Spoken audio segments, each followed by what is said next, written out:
잠언 23장 1절로 14절 말씀 함께 읽었습니다. 오늘은 특별히 음식에 대한 말씀이 좀 많이 나오고요. 우리가 인생을 살아갈 때에 우리 삶의 현실적인 문제들에 대해서 좀 다루고 있다 이렇게 볼 수가 있겠습니다. 먼저 1절에 보시면 내가 관원과 함께 앉아 음식을 먹게 되거든 삼가 내 앞에 있는 자가 누구인지를 생각하며 그렇죠. 지금 관원과 함께 앉아 있다. 그 상황이 어떤 상황이냐면 아주 중요한 식사 자리라는 거죠. 음식이 놓여져 있지만 음식이 목적이 아니라는 겁니다. 지금 먹는 게 먼저가 아니고 그 식사 자리를 통해서 어떤 의논되어야 될 일이 있다든지 아니면 그 사람과 나눠야 되는 어떤 중요한 대화가 있다 이렇게 볼 수가 있겠죠. 인생의 본질을 잊지 말라 이렇게 볼 수 있겠습니다. 자, 여러분 우리가 이 땅에서 살아가면서 누리는 모든 것들은 하나님께서 주신 것이죠. 우리는 늘 하나님께서 주신 것 때문에 하나님을 잊어버리고 살아가는 경우가 많다는 겁니다. 마치 그 예레미야서에 나왔던 내 이 땅에서 짐을 꾸리라 그랬잖아요. 왜 짐을 꾸려야 됩니까? 짐이라고 하는 것이 결국은 하나님께서 심판하시면 이스라엘 백성들이 그 땅에 더 이상 있지 못하는 거예요. 포로로 끌려가든지 도망자 신세가 되든지 아니면 죽어서 이 땅을 떠나든지 결국은 이 땅을 언젠가는 떠날 수밖에 없는 존재다. 그 짐이라고 하는 단어가 히브리어로 가나안과 그 음가가 비슷하다 그랬죠.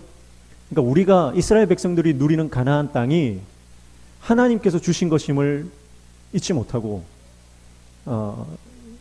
잊어버리고 기억하지 못하고 가나안 땅에 매몰되어서 살아가는 이스라엘 백성들에 대해서 말했다고 하는 것입니다. 오늘 이 말씀도 같은 측면이죠. 여러분 우리 인생에서 가장 중요한 것은요 분별력입니다. 그래서 지금 내가 어디에 집중해야 되는지 무엇에 내가 지금 마음을 쏟아야 하는지 그것을 분별할 줄 알아야 된다라고 하는 거죠. 그래서 만약에 중요한 식사 자리에서 먹는 데만 정신이 팔려 있다 그러면 그 사람은 너무나 어리석은 사람이 될 것입니다. 그리고 2절에 내가 만일 음식을 탐하는 자이거든 내 목에 칼을 둘 것이니라 그랬어요. 그러니까 중요한 사람 앞에서 먹는 것에 집중할 만큼 지금 내가 굶주려 있다든지 아니면 음식에 굉장히 집착하게 된다면 그것을 막기 위해서 차라리 내 목에 칼을 두라는 거예요. 죽는 게 낫다는 거죠. 죽음을 무릅쓰고라서도 육신의 정욕을 피해라 라고 하는 것입니다. 여기에서 음식을 탐하는 자라고 했는데요. 이 탐하는 자는요 원어적으로 보면 욕구의 주인이다, 욕망의 주인이다 이런 뜻인데요. 욕구, 욕망이라고 하는 네페시라고 하는 단어는요 목구멍, 숨, 생명을 뜻하는 단어입니다. 그러니까 여러분 내가 무엇을 추구하는가 그 나의 추구가 결국 내 삶의 주도권을 쥐고 있다는 겁니다. 욕구의 주인이라고 하는 말은 결국은 내가 원하는 그 갈망이 내 삶의 전체를 이끌고 가는 주인과 같다는 것이죠. 그러니까 여러분 우리가 하나님에 대한 갈망, 영적인 갈망, 예배에 대한 목마름 그것이 우리 안에 가득하면요 우리는 결국은 예배자가 될 것이고 하나님의 사명자로 살아갈 것입니다. 그러나 내가 이 땅에 대한 욕구를 가지고 살아가면요 내가 이 땅에 대한 욕망들이 나를 끌고 가서 땅에 속한 사람, 육신에 속한 사람이 될 수밖에 없다라고 하는 것이죠. 그 중에 가장 이제 기본적인 것 중에 하나가 식욕이기 때문에 이 식욕을 근거로 해서 지금 말씀을 하고 있는 것이죠. 과도한 식욕은 이를 그르칠 수 있기 때문에 마찬가지로 우리 인생에서 육신의 욕망, 육신적 갈망은 내 영혼을 파괴하고 하나님의 뜻대로 살아갈 수 없음을 말하고 있는 것입니다.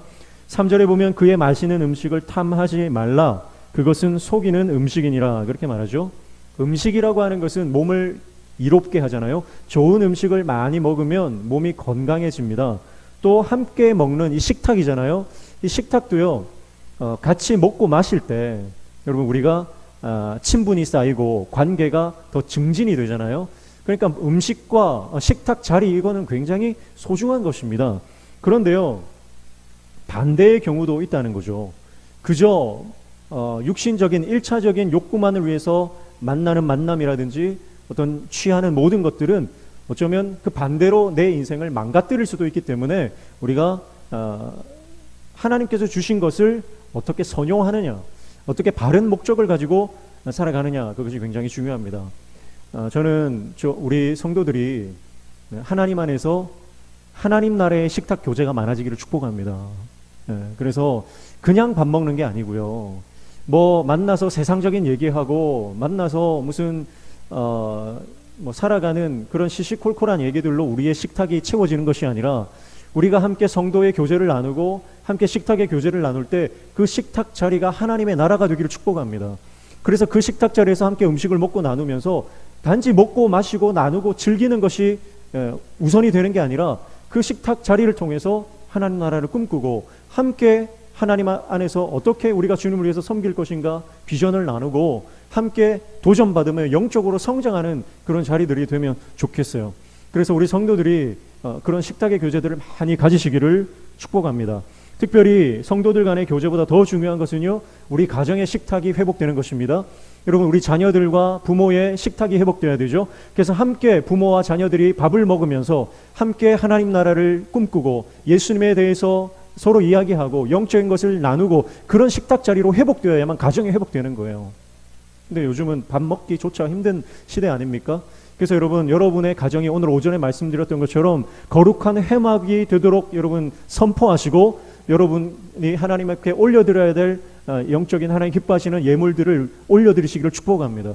그렇게 우리 식탁이, 우리 가정의 식탁이 회복될 때 하나님 나라의 가정이 되고 하나님 나라의 식탁이 될 때 여러분, 우리의 신앙이 다시 한번 견고해지고 그 신앙이 자녀들에게 이어져가는 역사가 일어나게 될 줄로 믿습니다.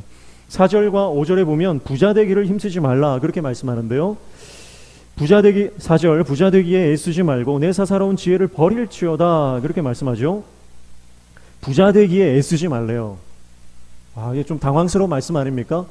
우리가 지금까지 부자 되려고 힘쓰고 돈 벌려고 노력했는데 우리가 피땀 흘려 지금까지 일했던 게 어쩌면 부자 되려고 했던 건데 부자 되려고 하지 말라는 거예요. 참 절망적인 말씀에 우리가 섰습니다.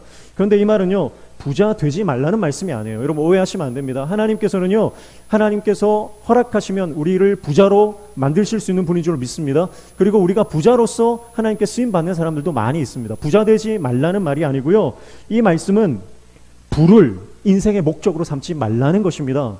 부자 되는 것이 인생의 1차적인 목적, 최종 목적이 되어서는 안 된다는 것이죠. 부를 욕망해서는 안 된다는 것입니다. 그래서 사사로운 지혜를 버리라 그렇게 말씀했는데요. 여기서 사사로운 지혜라고 하는 것은 하나님께서 주신 지혜, 하나님께서 주신 은사, 하나님께서 주신 능력을요, 내 사사로운 욕망을 채우기 위해서 쓰지 말라는 거죠. 그러니까 여러분, 내가 부자가 되는 것은 하나님이 허락하시면 되는 줄로 믿습니다.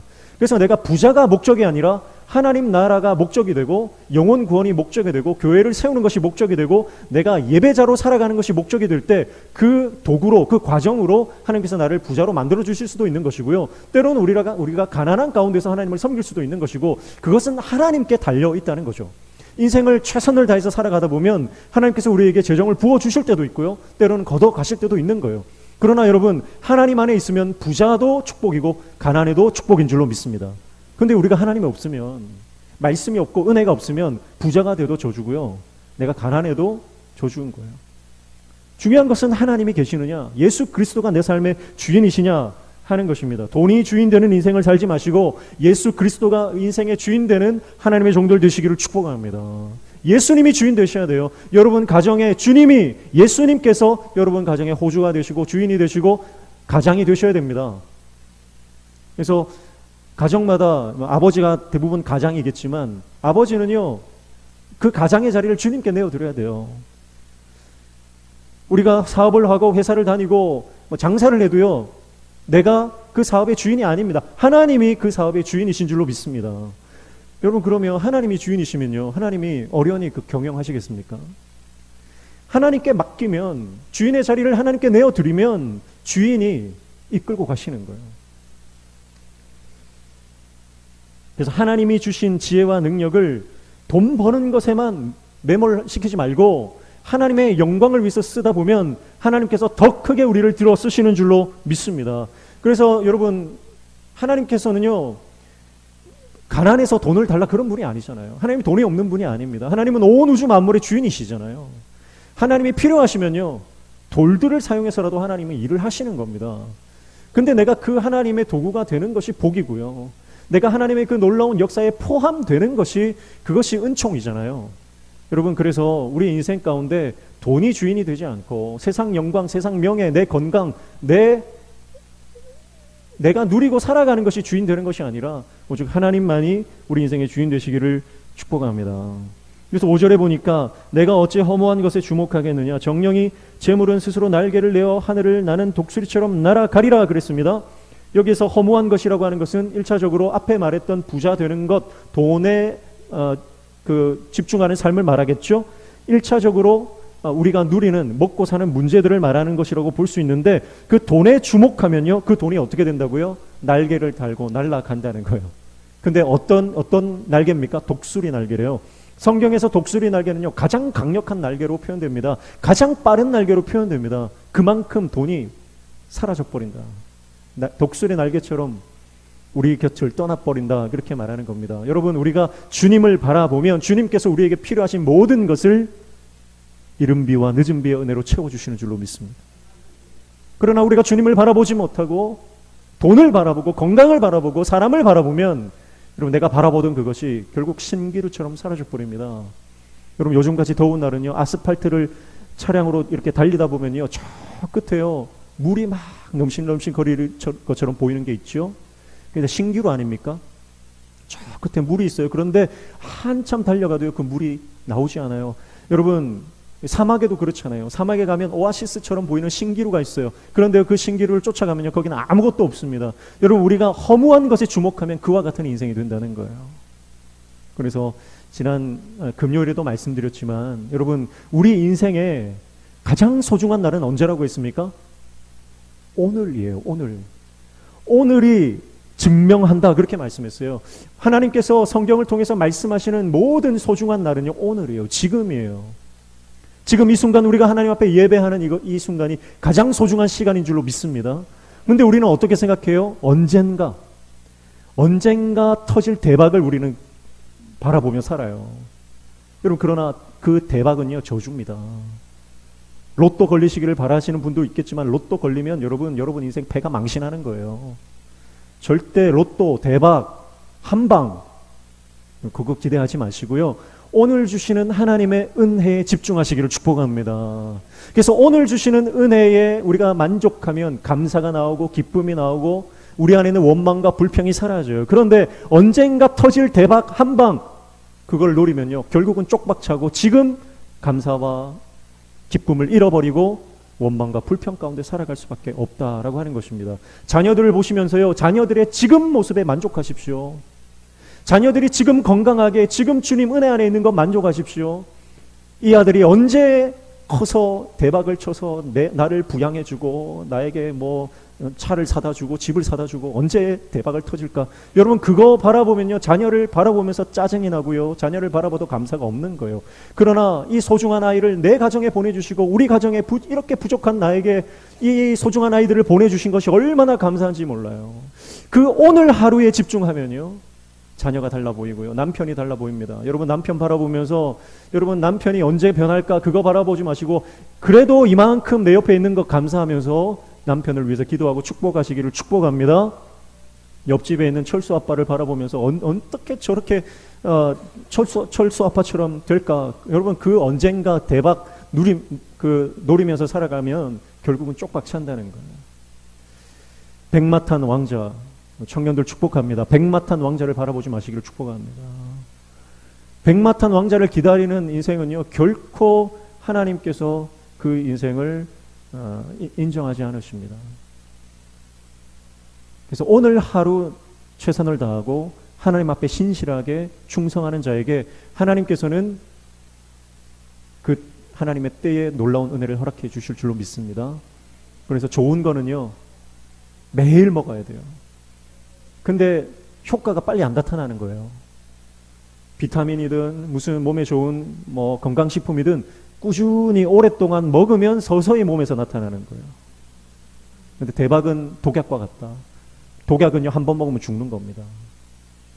여러분, 사랑하는 성도 여러분, 오늘 우리가 주목해야 하는 것은요, 이 땅에 허무한 것, 허탄한 것이 아니라 하나님의 은혜요, 예수 그리스도의 십자가인 줄로 믿습니다. 그래서 우리가 주님을 바라볼 때 오늘 하루하루, 그 하루하루가 쌓여서 결국은 또 다른 새로운 하루로 다가오게 되는 것이죠. 6절 말씀에 보면 악한 눈이 있는 자의 음식을 먹지 말며 그의 맛있는 음식을 탐하지 말지어다 그랬습니다. 이어서 계속해서 음식에 대한 말씀을 하는데요. 이것은 단순히 먹고 마시는 음식이 아니라 우리 인생의 육신의 정욕들을 포함한 말씀한다고 볼 수 있겠죠. 악한 눈이라고 하는 것은요, 이기적인 사람을 말합니다. 이기적인 사람. 이 사람은요, 타인에게 인색한 사람입니다. 자기 자신에게는 관대한데요, 타인에게는 인색한 그런 사람이 있어요. 자기도 늘 실수하는데 다른 사람이 한번 실수하면요, 그거 가지고 걸고 넘어지는 사람이 있어요. 교회 안에서도 보면요, 자기도 늘 실수하고 자기도 늘 잘못하고 허물이 있어요. 그런데 꼭 다른 사람의 실수와 허물을 보면서 그것을 침소봉대하고 그 사람의 실수와 허물을 과대포장하면서 사람들에게 퍼뜨리고 다니는 사람이 있죠. 그런 사람이 바로 악한 눈이 있는 사람입니다. 굉장히 영적으로 교만하고 이기적인 사람이죠. 여러분, 그래서 예수님께서도 그렇게 말씀했죠. 다른 사람의 눈에 있는, 형제의 눈에 있는 티끌 보지 말고 네 눈 속에 있는 대들보를 봐라. 우리 안에 있는 죄악을 바라보면요, 우리가 다른 사람을 판단하고 정죄할 수가 없는 것입니다. 그런데 우리는요, 내 안에 있는 허물을 바라보지 못하고 다른 사람에게 있는 조그만 티, 조그만 흠을 바라보면서 그것을 긁는 거예요. 긁어대는 거죠. 그래서 여러분, 내 눈이 악한 눈인지 선한 눈인지 여러분 점검하셔야 됩니다. 7절 말씀에 보면 대저 그 마음의 생각이 어떠하면 그 위인도 그러한즉 그가 내게 먹고 마시자 할지라도 그의 마음은 너와 함께하지 아니함이라 그렇게 말씀하죠. 자, 그의 마음의 생각이 어떠하면 그 위인도 그러하다 이렇게 말씀했어요. 이 말씀이 우리가 잘 아는 말씀인데 주로 이렇게 해석하죠. 네 생각이 결국 너 자신이다 그렇게 해석을 하는데요. 좀 더 정확하게 해석하면 이런 뜻이에요. 마음의 생각이 어떠하다라고 하는 것은 원어적으로 보면 굉장히 계산적인 사람이다 이런 뜻이에요. 계산적인 사람이다. 그러니까요, 이 사람은 누구와 먹고 마셔도요 늘 계산해요. 이 사람이 나에게 이득이 되는가, 나에게 도움이 되는가, 사람을 만나고 교제를 해도요 이 사람이 나에게 뭔가 도움이 될 수 있는지 그것만 계산하는 거죠. 그런 사람을 말하는 것입니다. 지금 여기서 먹고 마시자 할지라도 그랬는데요, 이거는 사람을 불러서 먹고 마시자는 뜻인데 이것은 잔치를 말하는 거예요. 그러니까 사람이 잔치를 베풀어 놓고요, 사람을 많이 모았는데 그 목적과 의도가 뭐예요? 잔치를 베푼 목적이 뭐예요? 하나님께서 주신 은혜를 나누고 내가 받은 것이 너무 감사하고 이번에 하나님께서 주신 이 감사거리들이 너무 나에게 너무 충만해서 그저 베풀고 나누고 그런 잔치가 되어야 되는데 지금 잔치를 베푸는 게 뭐냐면 모인 사람들을 통해서 뭔가 얻고자 하는 거죠. 주로 정치인들이 하는 거죠. 예전 같으면요, 저는 어릴 때 이 신선동에 어릴 때 기억이요, 선거철만 되면 봉고차, 용달차가 와가지고요 막 무슨 생필품 나눠주고 뭐 주전자 나눠주고 밥그릇 나눠주고 하던 기억이 있어요. 그때는요 정치인들이 대통령 선거다 뭐 국회의원 선거다 하면요 막 그런 금품을 살포하지 않았습니까? 예. 그들이 금품을, 그때는 막 그런 식으로 불법이 많았잖아요. 그렇게 선물을 나눠주는 이유가 뭡니까? 그건 자기 표를 위해서인 거죠. 예. 지금이야 그렇게 하면 큰일 나지만 그런데도 뭐 지금도 암암리에 그렇게 하는 것 같아요. 여러분, 그런 사람들은요 그저 자기가 가진 것을 베풀고 나누는 게 아니라 사람을요, 정치인들은 표로 보는 거예요. 표로 봐요. 여러분, 우리가 교회를 나올 때 교회 나오는 목적이 뭡니까? 여러분, 우리가 하나님을 주목하고 하나님을 예배하기 위해서 교회에 나와야지, 교회에 나와서 내가 뭔가 얻기 위해서, 내가 뭔가 계산적으로 내가 계산했을 때 교회 나오면 나에게 뭔가 이득이 되겠다 생각하고 교회를 나오면 그것은 하나님께서 받지 않으신다라고 하는 것입니다. 사랑하는 성도 여러분, 겉으로만 교제를 나누고 겉으로만 형제 자매인 척하고 겉으로만 사람을 환대하고 겉으로 그렇게 사회적 의무를 다하는 것처럼 그렇게 척하는 인생 되지 마시기를 축복합니다. 그래서 내 속마음이 정말 이기적인 마음이 아니라 내 안에 감사가 넘쳐서 섬기고 나누고 베풀고 조건 없이 내 삶을 나눌 수 있는 인생이 되시기를 축복합니다. 그래서 우리가 나누는 것이요, 뇌물이 되면 안 돼요. 내가 뭔가를 바라고 주는 것은 그 순간 뇌물이 됩니다. 변질이 됩니다. 그러나 우리가 아무런 조건 없이 우리가 나누고 베풀면 그것은요, 선물이 되는 거죠. 그래서 여러분의 인생이 선물 같은 인생 되시기를 축복합니다. 뇌물 같은 인생이 되면 안 돼요. 8절에 보면 내가 조금 먹은 것도 토하겠고 내 아름다운 말도 헛된 대로 돌아가리라 그랬잖아요. 결국 이런 사람과 함께 식사를 하면요, 결국 토하게 된다는 거예요. 후유증이 있다, 부작용이 있다. 여러분, 만약에 그렇잖아요. 우리랑 같이 나랑 같이 식사를 누가 했다. 그런데 밥 먹고 나서 돌아가면서 뭔가 찜찜한 거예요. 밥 먹고 가서 돌아가면서 뭔가 마음이 불편한 거예요. 그런 만남이 있거든요. 그런데 어떤 분은요, 만나고 나면요, 그 여운이 오랫도록 이어집니다. 다시 만나고 싶어요. 다시 그분과 대화를 통해서 하나님 나라를 경험하고 하나님께서 그 인생 가운데 베풀어 주신 귀한 그 은혜의 간증들을 또 나누고 싶은 거예요. 여러분, 저와 여러분의 인생이 그렇게 함께 식탁의 자리를 나누고 나서 불편한 인생이 아니라 언제든지 만났을 때 편안함과 위로와 격려가 되어주는 그런 인생이 되시기를 축복합니다. 9절에 미련한 자의 귀에 말하지 말지니 이는 그가 내 지혜로운 말을 업신여길 것임이니라 그렇게 말하죠. 귀에다 대고 말한다라고 하는 것은요, 그 사람에게 특별히 말하는 거예요. 이것은 굉장히 중요한 말, 절박한 그 의사 전달이 필요할 때 귀에다 대고 말한다 이렇게 표현을 하거든요. 그런데요, 이렇게 절박하게 말을 하는데도요, 미련한 자는요 알아듣지를 못한다 그런 뜻이죠. 그래서 미련한 자는요, 지혜로운 말을 들어도 그 말을 무시하고 경멸한다 그렇게 말씀합니다. 미련한 자라고 하는 것은 그의 고집과 아집으로 똘똘 뭉쳐서요, 절대로 다른 사람의 말을 듣지 않는 사람입니다. 오늘 저와 여러분이 귀가 열리기를 축복합니다. 귀가 열려서 하나님의 말씀이 들려질 때 그 말씀이 깨달아지고 깨달아진 대로 우리의 삶이 변화되는 은총을 누리시기를 축복합니다. 그러나 하나님의 말씀을 아무리 들어도요, 내 귀가 미련한 귀가 되어 있으면 깨달아지지 않는 거죠. 이어서 10절과 11절에는요, 약자의 것을 침범하지 말라는 말씀을 하고 계신데요, 10절에 옛 지게석을 옮기지 말며 고아들의 밭을 침범하지 말지어다 그렇게 말씀합니다. 지게석이라고 하는 것은 땅의 경계를 지어놓은 돌을 말합니다. 그거 옮기지 말라는 건데요, 이것은 타인의 재산을 침범하지 말라 그런 뜻이고요. 고아들의 밭을 침범하지 말지어다 이어서 말하죠. 그것은 특별히 사회적 약자들의 재산을 침탈하지 말라. 사회적으로 보호자 없는 그 약자들의 그 삶을 빼앗지 말라 그런 말씀이에요. 왜냐하면 11절 대저 그들의 구속자는 강하시니 그가 너를 대적하여 그들의 원한을 풀어주시리라. 자, 우리는 그 사회적 약자를 보면서 저 사람은 백도 없고 뭐 도와주는 사람도 없고 보호자도 없고 그러니까 내가 마음대로 해도 되겠지 그렇게 생각합니다. 그러나 너의 그 생각은 틀렸다. 왜냐하면 하나님이 그의 보호자가 되신다. 하나님이 그의 구속자가 되신다라고 하는 거예요. 그래서 구속자는 고엘입니다. 우리 여러 번 봤죠? 고엘. 고엘 제도가 있잖아요, 이스라엘에. 그래서 가장 가까운 친족이 그의 기업 물을 자가 되어주는 것입니다. 그래서 우리의 기업을 물을 자 여호와 하나님이십니다. 우리의 고엘 되시는 분이 바로 십자가에서 우리를 위해서 피를 흘리신 예수 그리스도이십니다. 그분이 우리의 기업을 물러주시는 거예요.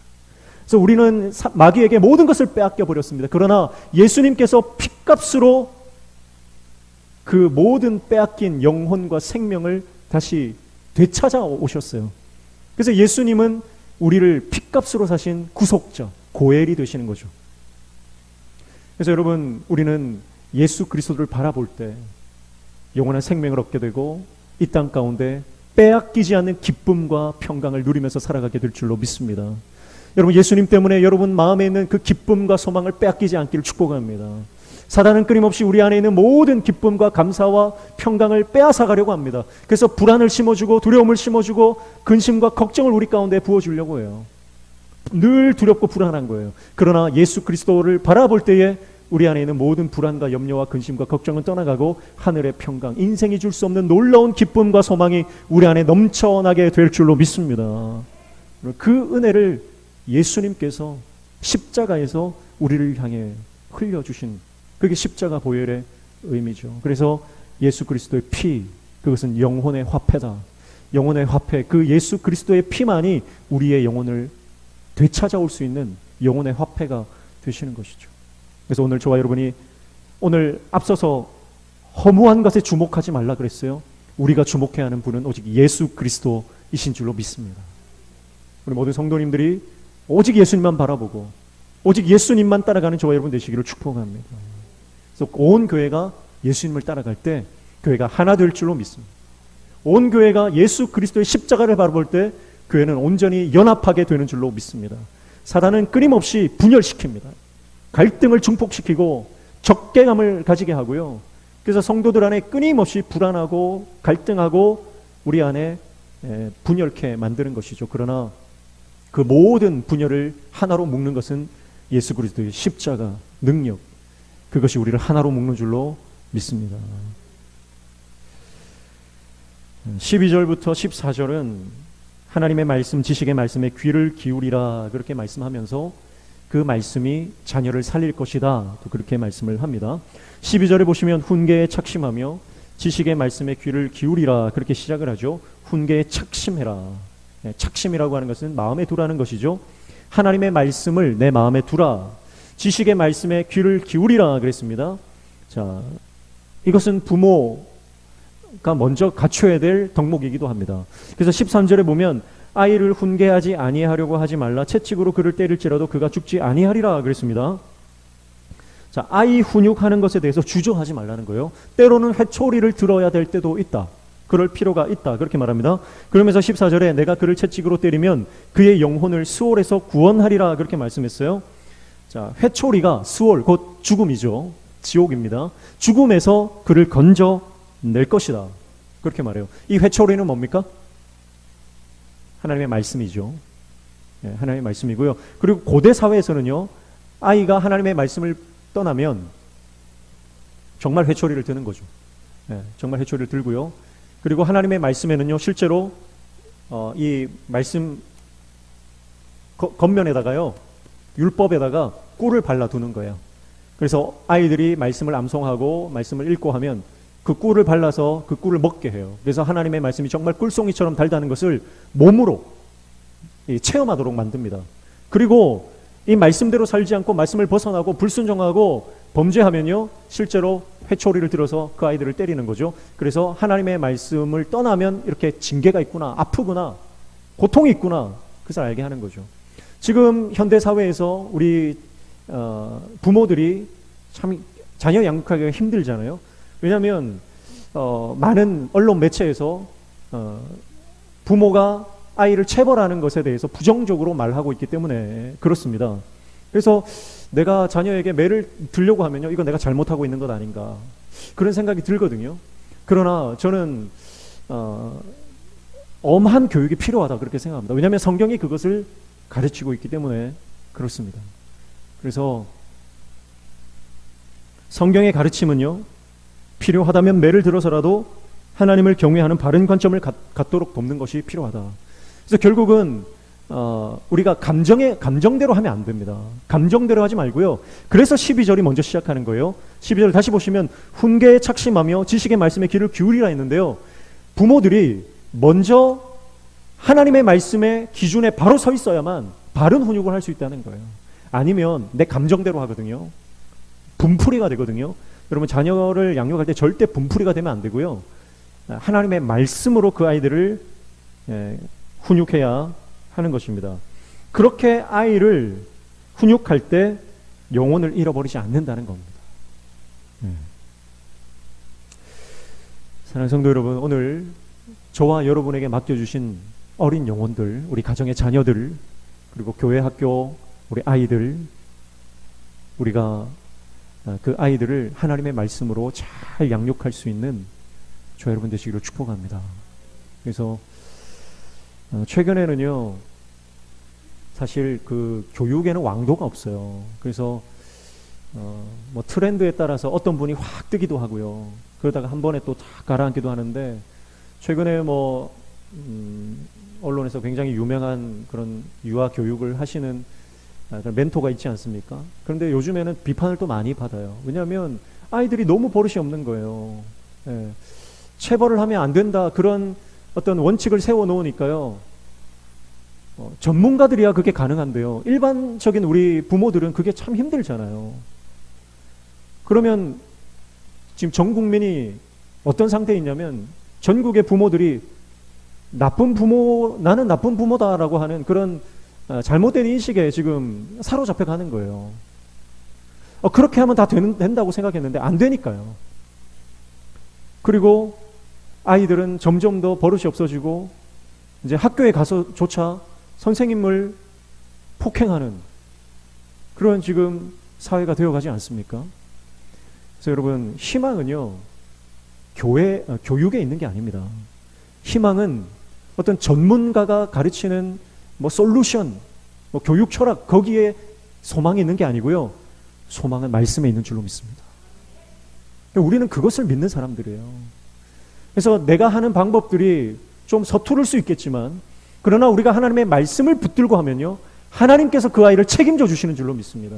그게 우리가 믿는 거지, 내가 뭐 어떤 세상적인 방법, 솔루션을 많이 알아야 내 아이를 잘 키울 수 있다, 여러분, 이런 여러분 심리학적인 이 공격에 우리가 많이 넘어가 있어요. 그래서 그 옥하는 목사님 아들 옥성철 교수님은 이미 십수년 전에 심리학에 물든 부족한 기독교라고 하는 책을 내셨잖아요. 많은 경우에 교회가 심리학적인 것에 지금 들어와서 혼합주의가 되어 있는 경우가 많습니다. 심리학 자체가 틀렸다는 게 아니에요. 근데 우리는 심리학이 주가 되고 말씀은 뒷전이 되어 있는 경우가 많다는 거예요. 심리학은 참고하고, 그러나 그리스도인 부모가 붙들어야 하는 것은 심리학이 아니라 말씀인 줄로 믿습니다. 목회자도 마찬가지예요. 목회자도요, 교회를 어떻게 하면 부흥시킬까, 성장시킬까, 마케팅적인 것에 완전히 빠져가지고 마케팅에 물든 부족한 기독교가 됐다는 거예요. 그게 옥성철 교수의 주장인 거죠. 그래서 오늘날 한국 교회가 무슨 전도 프로그램을 하고 무슨 행사를 해가지고 무슨 1+1처럼 무슨 마트에서 한 명 하나 사면 하나 공짜인 것처럼 한 명 데리고 오면 또 뭐 한 명 더 뭐 이래가지고 선물 공세를 하고 막 그렇게 하는데, 그게 다 마케팅에 물든 거라는 거예요. 결과가 뭡니까? 코로나가 탁 터져버리니까 무늬만 그리스도인이었던 유사 그리스도인들 다 썰물 빠지듯이 다 빠져버리고 더 이상 교회에 나오지 않는 것이죠. 여러분, 우리가 집중해야 하는 것은 한 영혼을 세워도 제대로 세우는 것입니다. 한 영혼을 우리가 제자로 세울 때 그 제자 한 사람이 여러분 세계를 복음화시키는 거예요. 여러분, 우리가 거기에 목숨을 걸어야지 물질주의, 물량주의에 빠져서는 안 되는 것이죠. 사랑하는 성도 여러분, 오늘 저와 여러분이 한 사람의 예배자, 성령의 사람, 하나님이 부르시는 그 기도의 용사가 되어질 때에 여러분, 우리를 통해서 하나님께서 놀라운 부흥을 허락해 주실 줄로 믿습니다. 오늘 성경은 말씀합니다. 분별력을 가져라. 뭐가 중요한지 파악해라. 그래서 허무한 것에 주목하지 말고 영원한 것에 예수 그리스도 십자가를 바라보고 우리 인생을 거기에 걸어라. 언젠가 다가올 대박을 노리지 말고 오늘 하루에 충성하며 하나님 주신 그 은혜에 만족하며 자족하며 오늘 나에게 주어진 내 자녀, 내 남편, 내 아내, 내 식구, 내 교회에 충성하고 사랑을 나누어라. 우리가 식탁의 자리를 나눌 때에 그 자리가 하나님의 나라가 되게 하라. 이런 말씀들을 우리에게 교훈해 주고 있습니다. 오늘 이 말씀이 내 마음이 지혜로운 자가 되어서 깨달아지는 은혜가 있기를 축복합니다. 여전히 미련한 자로 남아서 그 귀에 대고 하시는 그 말씀도 들리지 않는 그런 미련한 자, 어리석인 자가 되지 않기를 축복합니다. 하나님의 말씀이 내 귀에 캔디가 되기를 축복합니다. 그래야 꿀처럼 달콤한 그 사탕과 같은 말씀, 그 말씀이 내 안에서 역사하시고 우리의 삶을 이끌어 가시는 하나님이 주인 되신 삶을 우리가 능력 있게 살아가게 될 줄로 믿습니다. 육신의 정욕에 져서 실패하는 자가 아니라 이기는 자, 승리자, 믿음으로 모든 견고한 진을 돌파하는 하나님의 종들 다 되시기를 주님의 이름으로 축복합니다. 찬양하겠습니다.